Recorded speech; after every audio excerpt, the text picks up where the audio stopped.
핫플랩 이슈인 사이트입니다. 대한민국 헌정사에 또 하나의 중요한 판결이 나왔습니다. 2024년 1.23 비상계엄 사태 이후 583일 만에 윤석열 전 대통령에게 징역 7년이 대법원에서 최종 확정됐습니다. 이번 판결은 단순히 한 전직 대통령의 형사처벌이 아닙니다. 앞으로 국가 권력은 어디까지 행사될 수 있는지, 그리고 헌법 절차가 얼마나 중요한지를 보여주는 첫 대법원의 기준이라는 점에서 큰 의미를 갖습니다. 오늘은 이번 판결에서 무엇이 인정됐는지, 아직 끝나지 않은 재판은 무엇인지, 그리고 우리 사회에는 어떤 영향을 남길지 쉽게 정리해보겠습니다. 2024년 12월 3일 밤 윤석열 당시 대통령은 비상계엄을 선포했습니다. 이후 계엄군의 국회 진입 시도와 국회의 계엄 해제 의결이 이어졌고 대한민국은 짧지만 큰 정치적 혼란을 겪었습니다. 이후 검찰과 특별수사기관의 수사가 이어졌고 여러 혐의가 재판에 넘겨졌습니다. 이번 사건은 그 가운데 체포방해와 직권남용, 허위공보 등 일부 혐의에 대한 첫 대법원 최종 판단입니다. 가장 먼저 대법원은 공수처의 적법한 체포영장, 집행을 대통령경호처 등을 통해 방해한 혐의를 유죄로 인정했습니다. 윤 전 대통령 측은 군사상 비밀시설이라는 점을 주장했지만 법원은 적법하게 발부된 영장의 집행은 이러한 사유만으로 막을 수 없다고 판단했습니다. 두 번째 쟁점은 계엄 선포 당시 국무회의 절차였습니다. 헌법은 계엄을 선포할 때 국무회의 심의를 거치도록 규정하고 있습니다. 법원은 일부 국무위원만 참석한 상태에서 회의가 진행돼 참석하지 못한 국무위원들의 심의권이 침해됐다고 판단했습니다.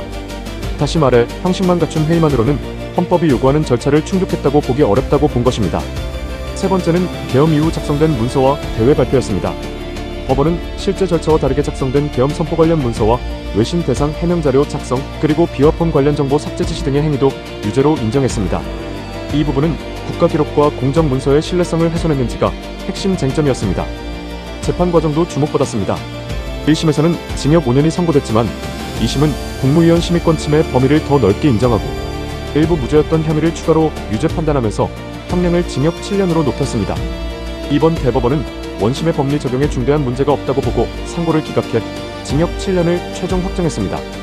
그렇다면 이번 판결로 계엄 사건이 모두 끝난 것일까요? 그렇지는 않습니다. 많은 분들이 혼동하는 부분인데 이번 판결은 체포방해와 직권남용 등 일부 혐의에 대한 대법원의 최종 판단입니다. 비상계엄 자체와 관련된 내란 우두머리 혐의 등은 별도의 재판이 진행 중이며 이에 대한 최종 결론은 아직 내려지지 않았습니다. 따라서 이번 판결을 계엄 사건 전체의 최종 결론으로 이해하는 것은 정확하지 않습니다. 이번 판결은 앞으로의 사법 판단에도 적지 않은 영향을 줄 것으로 보입니다. 헌법이 정한 절차를 얼마나 엄격하게 해석할 것인지, 국가 권력 행사 과정에서 절차적 정당성을 어디까지 요구할 것인지에 대한 하나의 기준이 제시됐다는 평가가 나옵니다.